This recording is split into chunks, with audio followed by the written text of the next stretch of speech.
Hey Defenders, welcome back. Let's talk the news. We got a piece of news that I wanted to discuss just about a week and a half ago in pertaining to what's happening in Ramsey and Hennepin County.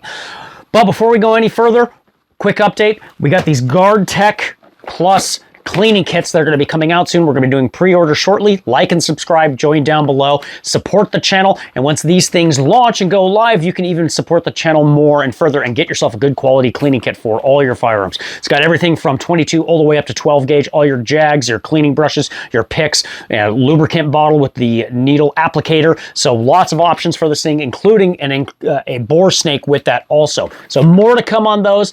So pay attention to the channel on our website and you'll be able to get your hands on one of these also. Well, we use one of these for our classes when we're teaching maintenance to our new students, particularly for our carbine and handgun level 1 that we teach at some of the indoor ranges here in Minnesota. So Guard Tech Plus kits, those are coming soon. All right, let's dive into the news. Mary Moriarty, the attorney for Hennepin County, just recently came out and said this. Non-public safety traffic stops harm our community, in particular our Black and Brown community members, and they do not work to protect public safety. Let me be clear. We want the police to spend their time and resources addressing dangerous driving.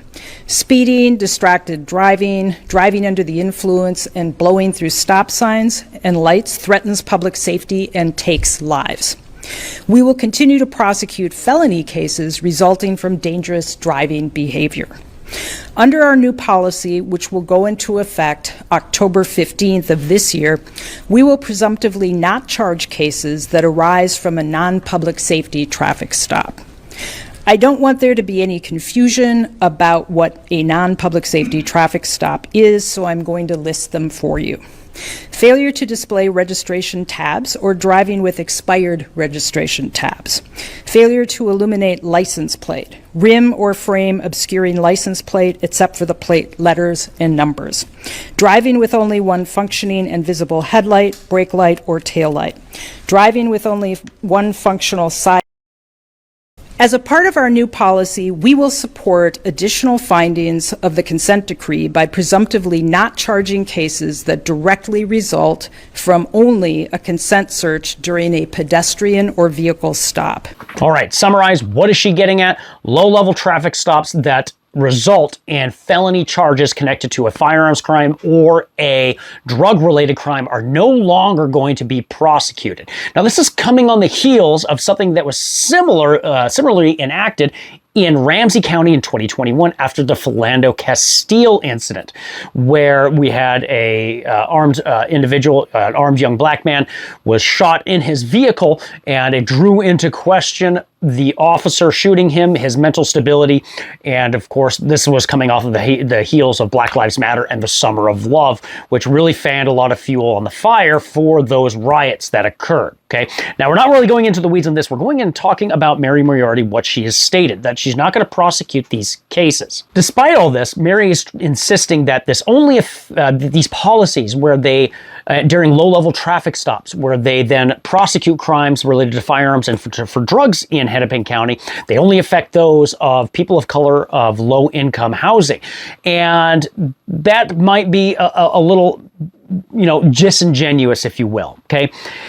The Minnesota Police Officers Association came out with this afterwards in response to her from Sheriff DeWanna Witt, where she is stating this is going to embolden criminals. Because essentially what DeWanna Witt is saying is that this will lean more into the broken window policy of policing, where if we don't police these smaller things and prosecute or charge, felony crimes in connected with these low-level traffic stops, it's going to embolden criminals to then do similar crimes in the vein of that and not have to worry so much about getting pulled over.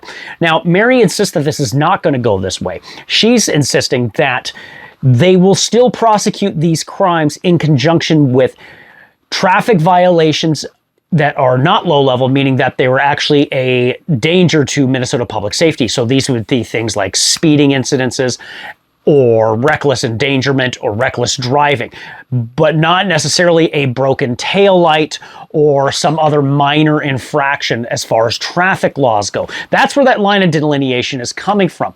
However, personally, with how Hennepin County goes, of course, Hennepin County is essentially the heart of where the entire Summer of Love spawned out of. I don't necessarily see it going that way, and that's just my opinion on it. Being in forensic science myself, being in working in criminal justice, the broken window policing mentality is not far from the truth. Absolutely, it does embolden criminals. This is why we're seeing things across the country where when you loosen up crime, particularly when we look at incidences, say like San Francisco, Minneapolis is doing it, St. Paul's doing it, many other cities, LA, New York, where you're not prosecuting, say, shoplifting, stores greatly get affected by this because people can just walk in and they will just take things off the shelf and run, and they'll take off with it.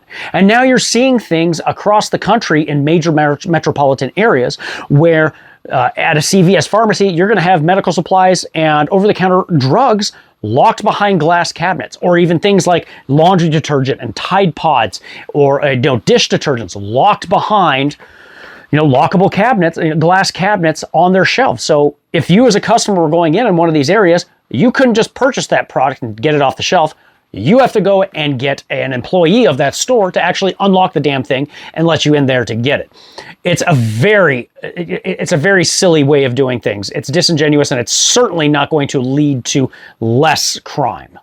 Now, those with the Minnesota Police Officers Association, including Sheriff DeWanna Witt, those that were also voicing their concern with her are saying that, well, what's going to happen is that then people with gun crimes and with drug crimes, these criminals, they're going to walk free, and officers will be powerless to actually do anything about it.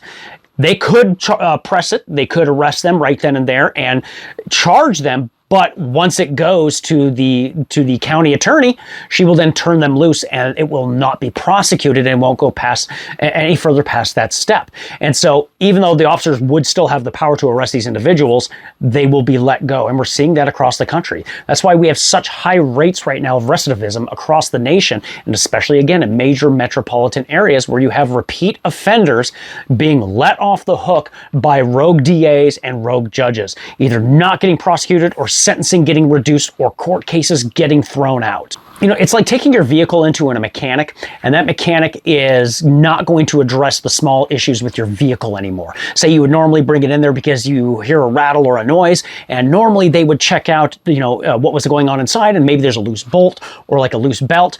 But instead of addressing that, they will only take car issues where there's smoke billowing out of the hood or something dragging behind the vehicle. Okay. Yeah, the little problems really might not be an issue, but then we're letting back onto the road, major issues that could be a catastrophe later on.